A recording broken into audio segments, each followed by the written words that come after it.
Andrew, you're simply wrong.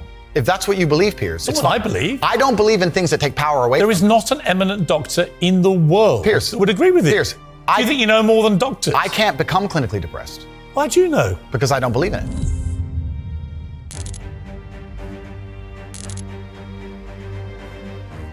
Maybe when you want to explore all the levels on the map of life, you don't just want all the levels at the top. See, this is the mistake most people make. They sit there in a normal life and they dream of being rich and going on nice vacations and dreaming of all the nice things. They don't dream of all the bad things. They think they can have all the light with none of the dark. That's not how it works. The only reason you appreciate being rich is because you were poor. If you were born rich, you don't appreciate it. The only reason you appreciate being in good health is because you were once sick. When you're sick, you'll do anything to be healthy. If you've never experienced sickness, you don't know what health is. There is no light without dark. I talk about this all the time. People say I've had a traumatic life. I say, well, then you're very, very fortunate. You had a traumatic life. Now, you may have misused that trauma. You may have misplaced it. You may have accepted the matrix telling you that you now have an excuse to fail, as opposed to using it to grow. But every single man of value went through trauma, and they went through pain. It's going to be painful to get strong, painful to get rich, painful to become important. It's going to be painful to become good with women. Your heart's going to get broken a bunch of times. You have to be prepared for the pain. If you're not ready for pain, you're never going to be anything that matters. So Justin just absolutely and utterly nailed it. My kickboxing coach used to say to me, I used to come in the gym, say, what do you hate the most? And I say, I hate running. I say, okay, you're going running. I say, why? He goes, because whatever you hate is what you need. Whatever you hate is what you need. I wanted to spar, bag work, pads, no problem. Running, I didn't want to run, but that's what you need. And that's what life's about. You're not going to be able to go through life avoiding pain and also becoming a man of quality. You're going to have to be that guy who's been through so much shit that he can wake up and go, this ain't nothing. This ain't nothing compared to back then. This ain't nothing compared to that time. You know, and if you're not going to be that guy, then you're going to always suffer the consequences of not being that guy. Well, I know one thing, and this is a true statement that I've said several times. A lot of us don't know of a whole nother world that exists.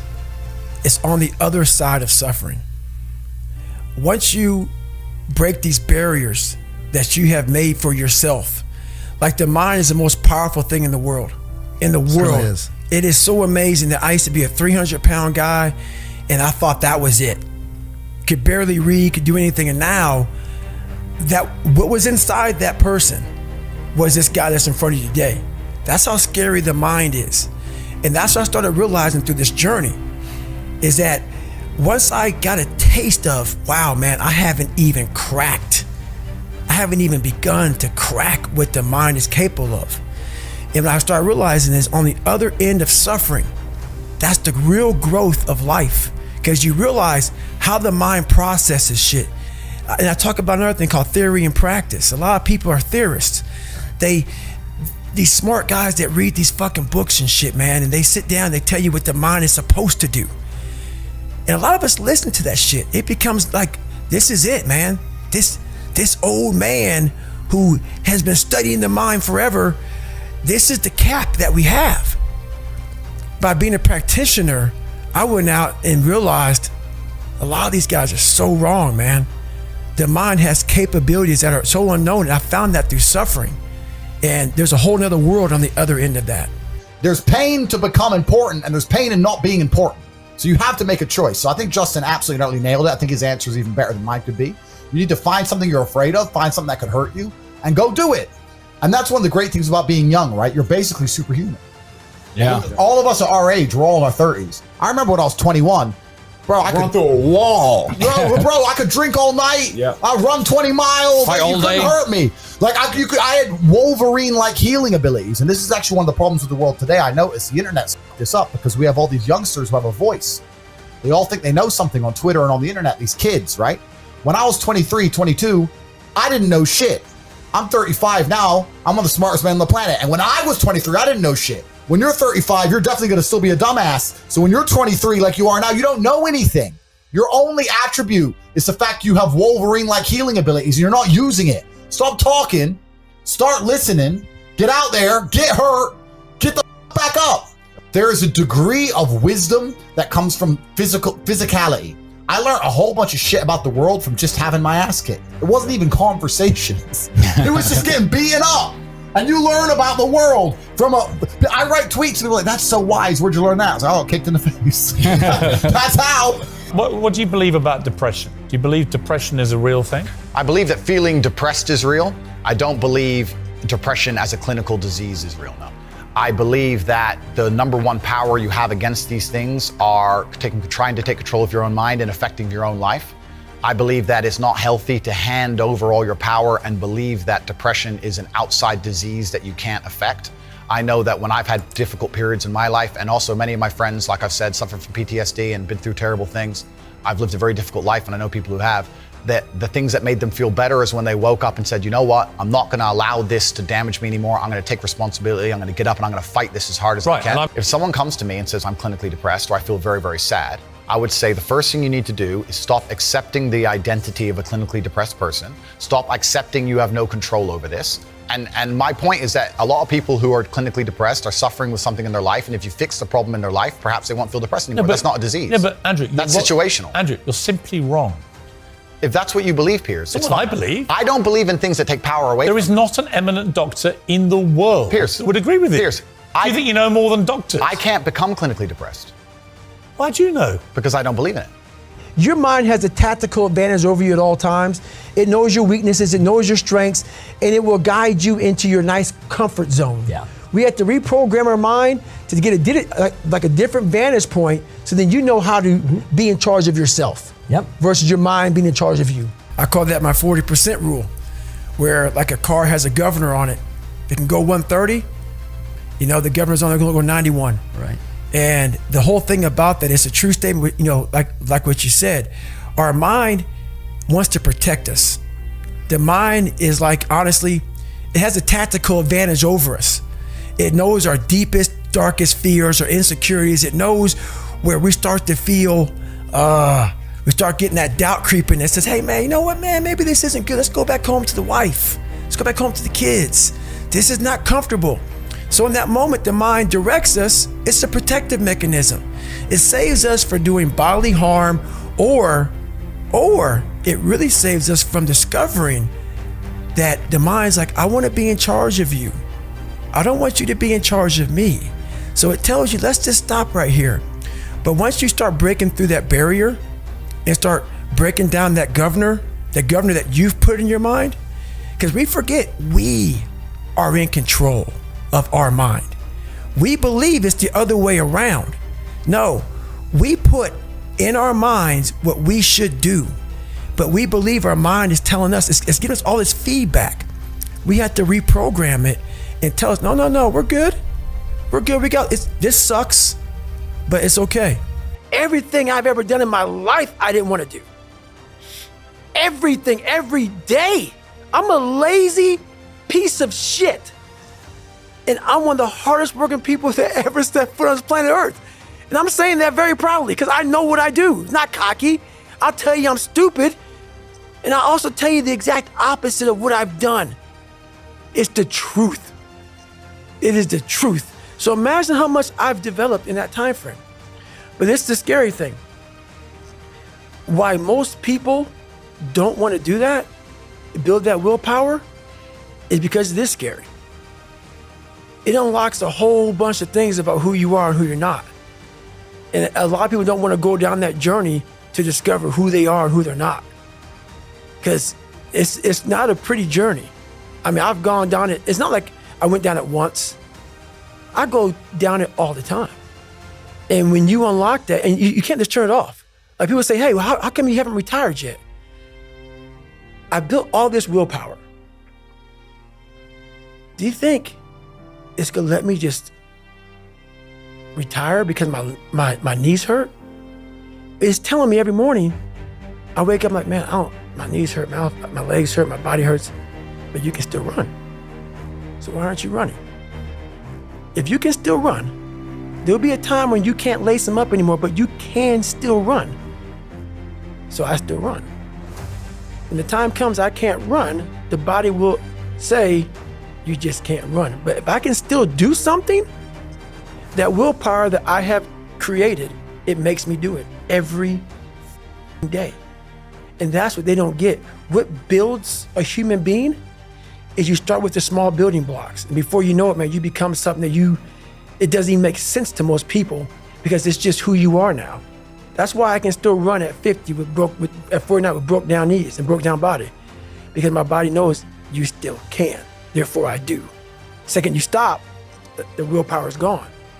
I made this decision to be this man, and I understood exactly what it comes with. And a lot of people at the bottom see all of the benefits. They see our cars, see the private jets, they see the girls, they see the status, and they want all of that, but they don't want the negatives. And that's why they're never going to get it. Yep. Because on your way up, you're going to start getting hit with the negatives. You're going to be derailed.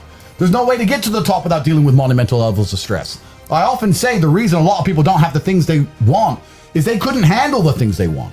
They couldn't handle the life that is required to get the things they want.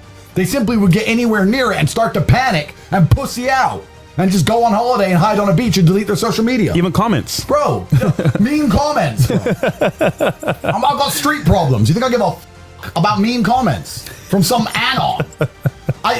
It's difficult for me to put into words how much I don't care. But there's people out there that do care. Yeah. And then they think, oh, I want to be like Top G, but you can't handle a comment on the internet. Bruv, these people are born to lose. So you have to decide, and you need to look in the mirror and really make a decision, because I think perhaps if you want to build a life, choosing your life path and knowing which life path you want to go down is going to allow you to be the most effective in the construction of that life. If you say, I can't handle that stress, I want to be somewhere in the middle, then accept it, accept the good and bad that comes with that, accept the kind of life you want to build and go do it. But don't sit there and say, I want to be Top G, I want to live this great life, and you're not prepared for war. What's funny is this: if you were to take somebody who says, I'm doing my best, I'm really trying, and you were to get an exact schedule of their last week and find all the times they've wasted time, you'd say, look, you've wasted time, wasted time, wasted time, wasted time. You know what's actually amazing? Most of those people are not even self-reflective enough to go, you're right, I'm not trying my best. You know what they'd say? Well, I have to rest sometimes. Well, I have to have a social life. Well, they'd be so arrogant. God loves people who try. God loves people who work hard. It's amazing if you try your very best all the time, what God will give you. He'll give it to you, anything you want, if you actually try. I am absolutely and utterly a believer in hard work. I'm a proponent of hard work. I have all this money and all I do is work. My entire life is work. This podcast is work. I'm getting in the car, I'm going to another meeting, work. I'm going to go to the gym so I'm in good shape, work. It's all work. My entire life is work. And people don't want to look at life that way. They want to talk about work-life balance and being lazy and all this crap. I don't believe in any of that. I believe in, if you want to win, you have to outcompete the man who's prepared to do nothing but work. It's player versus player. If you're going to sit there and go, I don't want to work more than an hour a day, well, the guy who does want to work more than an hour a day is going to beat you. And no matter how smart you are, there's always a smart dude who's doing the same smart work you are for more hours than you're doing it. That's just the nature of the game. So if you're the kind of person who's going to quit because it's hard, then f*** off. I don't even want your energy around me. I have so many conversations in my mind because so many times I want to quit. Sure. But this is what it is. This is what I figured out. I was so afraid of myself that I had to figure out, I became a master of my mind. People, when you're afraid of something, you have to master it. That's how you start to overcome it. So what I realized, when I get to that point where I want to quit, everybody, they get to the point where they want to quit. This is what happens. The mind tells you, let's go home. Let's take a warm shower. Let's get some food. This is not right. This is that. If you cannot answer the questions at that moment, because your mind's gonna start giving you all these questions. And if you can't answer them, you're going to quit. What I realized when I was going through Buds, Ranger School, all this 100-mile race, 200-mile races, pull-up records, my mind would come creeping in. Like when I was doing 4,030 pull-ups at 2,000 pull-ups and my hands were ripped open, my mind said, look, brother, we've done all these other things. You've proven yourself. You're good. If I didn't have the answer to respond to my mind and say why I'm here, why I'm doing this, you will always lose that fight. You have to have the response to what your mind is going to tell you. And another thing about that is self-talk. A lot of people have like these big four on mental toughness. All that shit is crap about self-talk, visualization. It's true. But the thing about self-talk and all these things, they ask me, what do you think about when you're on mile 100 of a 205-mile run? What are you thinking about when you realize you've run for 24 hours and you have 24 more hours to run and you have another 105 miles? What goes through your mind? What do you say to yourself? I want to know.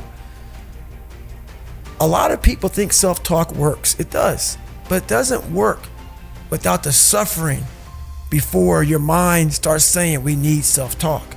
So what I tell myself is I go back to the months and years of preparation to get to that day. And I'm telling myself, the 3:30 in the morning, and I'm looking at my shoes and I want to go out there and run 30 miles. I have to, in that second, in that moment of this self-talk, my mind saying, you got to find more, you got to find more. I once again calm down, go back into my mind, in my cookie jar, I call it, and I have to reflect back on the shit I did to get here. And that becomes my self-talk. Self-talk does not work unless it is real. Most of us lie to ourselves in the self-talk. It doesn't work. It has to be real. It has to be something that you've done to make it really work. What do you say to young men who come to you for advice, who feel lost, who don't really know where they fit into society? I say that life as a man is exceptionally difficult. I say the most beautiful and the most terrifying thing about being a man is you're born without value. Society doesn't care about you. You're only going to be cared about based on how useful you are. You have the chance to build yourself up and become a superhero if you're prepared to do the hard work and be indefatigable enough to never quit. But if you're going to stand around and wait for a handout, nobody's going to ever respect you. And I think that a lot of people have forgotten about how difficult and how competitive it is as a man. We're always in constant competition with each other. And it's your duty as a man to stand up and say, I want to be as important and strong and good-hearted and God-fearing as possible. And I need to work hard to achieve those things. Dame Sheila Hancock says we've become too over-emotional as a society, crying too much about everything. Has she got a point? She's completely right. And the dangerous thing about overly emotional men is that they're dangerous. They're genuinely dangerous. This is what's crazy. All these people who talk about toxic masculinity and how bad it is for men to be traditionally masculine. A traditionally masculine man does things he doesn't feel like doing because it is his duty to do them. He charges into the building because it is his duty. Not because he feels like it, because it is his duty. We're now teaching the new generation of men that they don't have duty and they can just act on their feelings and act how they feel, and they don't have to act as a man should. Do you know what happens when you get men who just act how they feel? You get school shooters, you get violence, you get rapists. Men who do not control their emotions are dangerous. If you find a man who is stoic, he's not going to hurt people. He's going to sit and think about his actions very carefully, and he's going to be a good man who protects and provides for his family. You find a man who just acts out on impulse and does whatever he feels like, you're going to find a dangerous man. Sitting here telling men to cry more and act with their feelings and it's okay to feel this way, that way, etc., and have no self-control. That is why we have the problems we have in the world. Absolutely and utterly wrong. So when they talk about toxic masculinity, they have it completely inversed on its head, completely and utterly wrong. We need to be teaching stoicism. We need to be teaching young men to understand that the world is very, very difficult. It's hard to be a man. You're going to feel bad sometimes. You just suck it up and perform anyway. Not to sit there and cry your eyes out or blame other people. What do you think most people get wrong about motivation? They think it's a permanent fix. They think it's something that is a constant. They think that maybe once I get it, I'm gonna hold on to it. And that's the thing about that I was telling you, that I always talk about, is nothing is permanent. Nothing is permanent. And a lot of times you have to learn to perform without motivation. You have to learn to perform without purpose. You have to learn to perform a lot of different things. And that's what people think. They think I need to have this motivation to work out, to study, to be better. So if they don't have it, they just don't do it. And that's where you fail. You have to learn to train your mind well beyond motivation. If you have motivation, that's great. That's some kindling to the fire. All it takes is a little bit of fucking spark, you can burn the whole forest up. But motivation, you have to learn to exist without it. You have to learn to be, you have to be your best self when you're least motivated. And that's the tricky part about all that shit. Motivation is just a word. You have to have these different things in your mind on where you want to go and know that motivation is not going to get me there. Because I'm not going to always be motivated. Jocko said the exact same thing. He said that discipline eats motivation for breakfast. And discipline is good too. But without a clear headspace, there's no discipline. What do you mean? So let's say we have a circuit breaker, okay? And I'm loading everything up to one circuit. Just load it up. It's gonna fucking blow. And once that thing blows, man, the circuit's all fucked up. You gotta have each thing plugged into the right spot, like a fucking crowded garage. You can't put anything in it. Once your brain is crowded, discipline is great, motivation is great, but if you can't fit shit in your brain because it's all fucking cluttered with shit, there's no discipline. You may have it sometimes when it fits in that crowded garage of your mind, but you don't have the consistency that you need to have with that discipline. So what are you talking about here? Are you saying doing self-work and reflecting on you as an individual? Are you doing therapy? I call it mental zones. I don't get into it much because it would be here all day. But basically, is you're organizing your mind so you can put that discipline. So a lot of people talk about discipline. Okay, great. Why do you fall off the wagon? Why can't I continue with this routine? Going to the gym, being better, waking up early, eating the right foods. It's because maybe it's your kids, maybe it's your wife, maybe it's your job, and it's all just stuffed in your brain. You don't have it compartmentalized and organized in these nice shelves. Like you look in the garage, it's all a nice organized militant garage. Hey, where are my dumbbells? Right there. A lot of people whose brain, hey, where's my dumbbells? Let me look. They're throwing shit, they're looking through totes, they're all up. So where am I gonna put discipline in that mind if I can't find other shit? You gotta be able to find all these different things in your mind. Oh, I can put discipline right there. I can put consistency right there. I can put all these things right there in that spot. So that's what I'm talking about. If your life is not organized, and your life being everything around you, because it takes one little piece of an outside interference to clutter your whole mind. Because it's on such a knife edge. That's right. And people don't get that. Your mind has to always be clear. That's why I meditate 2 hours every single night, because I refresh, I reorganize the garage, which is my mind, every night. So then discipline's in there, organization, everything is in this right spot. So when I wake up, I'm ready to go.